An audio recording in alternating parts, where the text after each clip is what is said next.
pessoal do canal História com Bolacha. Oi. Tudo beleza com vocês?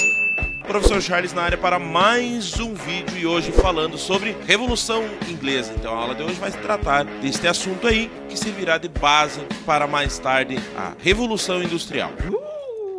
Mas primeiro, antes de mais nada, vou pedir para você, se ainda não é inscrito, se inscrever no canal, ativar o sininho e, se possível, dar o seu like para fortalecer o vídeo.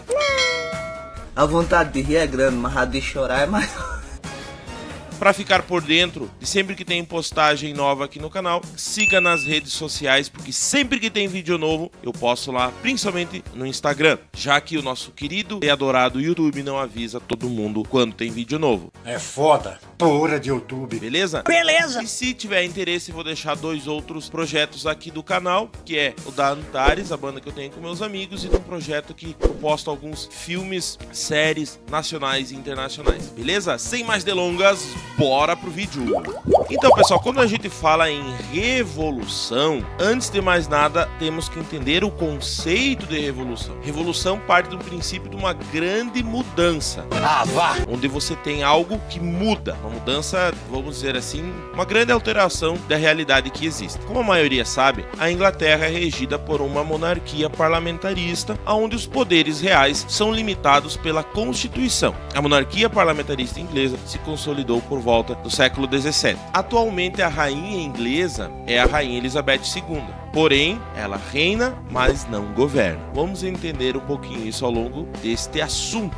Ok. Crise no absolutismo inglês. Durante a dinastia Tudor, havia uma certa harmonia entre as elites inglesas, porém, após a morte da rainha Elizabeth I, que viveu entre 1533 até 1603, última governante daquela dinastia, ocorreram alguns conflitos. Esses conflitos fizeram parte do processo histórico que os historiadores chamam de Revolução Inglesa, que se dá entre os anos 1640 e 1689. Agora, por qual motivo terminou a dinastia Tudor? O que é uma dinastia? Dinastia é quando uma família se perpetua no poder ao longo de vários anos.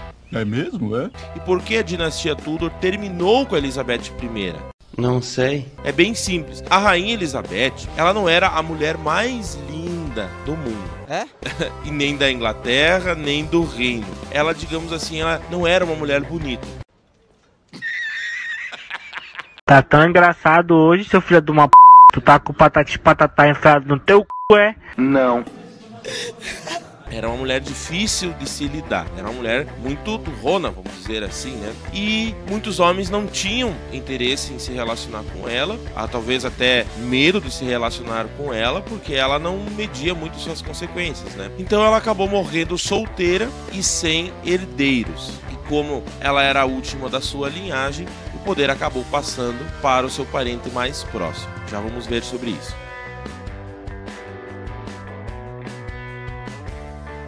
A dinastia Tudor. Durante esta dinastia, 1485-1603, o rei Henrique VIII rompe com a Igreja Católica e cria a Igreja Anglicana. Por que ele rompeu com a Igreja Católica? Bem sucintamente, bem rapidamente, é que ele queria se separar da primeira esposa dele, porque ela não dava um herdeiro homem, então ele quis se casar com uma outra esposa. O Papa não aceitou ele se separar, então ele ficou indignado e vai lá e cria a sua própria religião, que é a Anglicana, que em suma ela é muito parecida com a Igreja Católica. Não tem muita diferença nos rituais sagrados entre católicos e anglicanos. Além da Igreja Anglicana vão surgir outras vertentes, outras correntes protestantes, como a presbiteriana e a puritana lá na Inglaterra. Durante essa dinastia houve uma estabilidade política e econômica na Inglaterra, fazendo com que a mesma se desenvolvesse. Em 1603, com a morte da rainha Elizabeth I, a dinastia chega ao fim. A sucessão do trono passou para o então parente mais próximo, Jaime I, 1566-1625, que iniciou então a dinastia Stuart, pois vários Stuart permaneceram no poder ao longo do tempo. Exatamente. Dinastia Stuart. Ao assumir o governo, os reis dessa dinastia tentaram legalizar o poder absoluto e justificá-lo pela teoria do direito divino. O que que seria esse direito divino? É que os reis seriam os representantes de Deus na terra. Sendo eles os representantes de Deus na terra, nada, exatamente nada do que eles fizessem poderia ser questionado, pois o que eles fariam na terra seria a vontade de Deus. A tentativa de afirmar o poder absoluto dos reis desagradava, obviamente, a maioria do parlamento, que defendia, é claro, a limitação jurídica do poder real. Além disso, vários setores do governo já estavam insatisfeitos com o governo. Nós vamos ter em 1605 a conspiração da pólvora.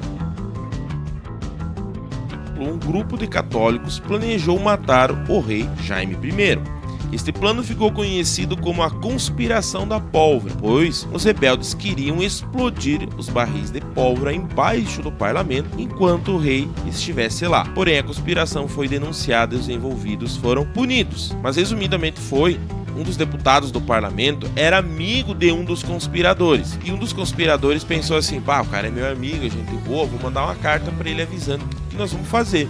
Daí, naquele dia, ele não vai pro parlamento.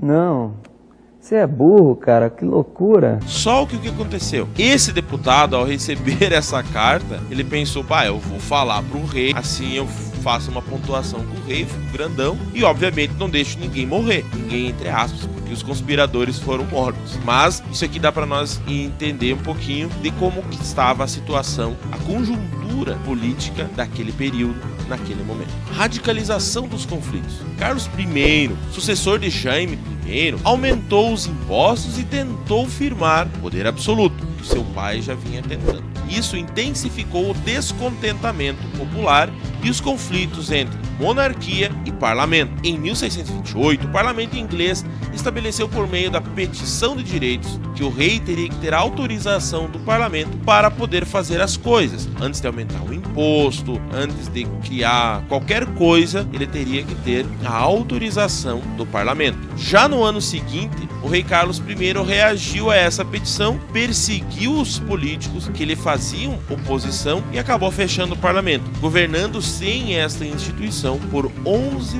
longos anos.